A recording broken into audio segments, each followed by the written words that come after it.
తెలంగాణతో గొడవ పడే అవసరం లేదన్నారు ఏపీ సీఎం చంద్రబాబు. నీళ్ల విషయంలో ఇచ్చిపుచ్చుకునే ధోరణి అవలంబిస్తామని, గోదావరి నీళ్లు వాళ్లు వాడుకుంటున్నారు, మనం వాడుకుంటామని చెప్పారు. ప్రధాని కూడా నదులు అనుసంధానం చేయాలనుకుంటున్నారని అన్నారు. హంద్రినీవా నీళ్లు శ్రీశైలం మల్లికార్జునుడి పాదాలు తాకుతూ తిరుమల వెంకటేశ్వర స్వామి సన్నిధికి చేరుకుంటాయన్నారు చంద్రబాబు.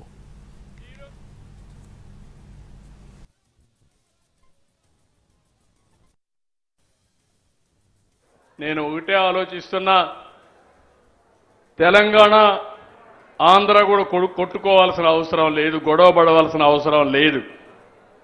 మనం కష్టపడదాం, ఇచ్చి పుచ్చుకునే ధోరణితో ముందుకు పోతాం.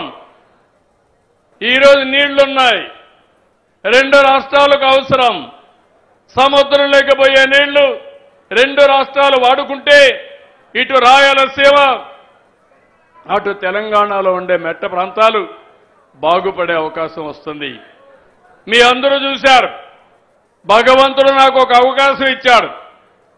9.5 సంవత్సరాలు సమైక్య ఆంధ్రప్రదేశ్లో అందరికంటే ఎక్కువగా సీఎం ఉండే అవకాశం నాకు ఇచ్చిన దానికి నేను ఎప్పుడూ రుణపడి ఉంటా.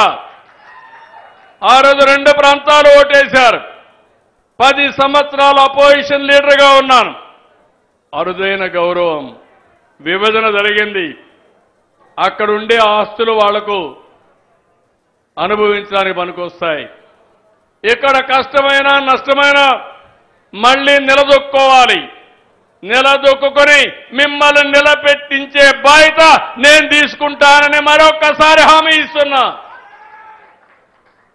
దానికోసమే నిన్న మీటింగ్లో కూడా ఈరోజు రెండు పక్కల 2 బోర్డులుంటే, గోదావరి బోర్డు హైదరాబాద్లో ఉంటుంది, కృష్ణా బోర్డు విజయవాడలో ఉంటుంది. అదే సమయంలో శ్రీశైలం ప్లంజ్ పూల్ ఇబ్బంది వస్తే దాన్ని మనమే డబ్బులు పెట్టి రిపేర్ చేస్తామని అన్నాం. నీళ్లు కూడా ఎక్కడికక్కడ ఎవరు ఎన్ని వాడుకుంటున్నారో దానిపైన కూడా ఇప్పటికే 2 సార్లు మీటింగులు అయినాయి. ఆ 2 మీటింగుల్లో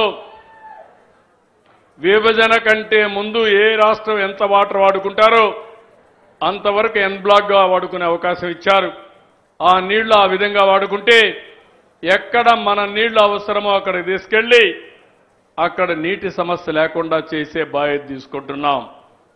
ఇలాంటి వాతావరణం నేను ఒకటే చెప్పాను, అవసరమైతే వాళ్ళు కూడా గోదావరి నీళ్లు వాడుకుంటారు, మనం కూడా వాడుకుంటాం. ఈ నదుల అనుసంధానం చేయమని ప్రధానమంత్రి గారు ఒక సంకల్పం చేశారు. మీరు గుర్తుపెట్టి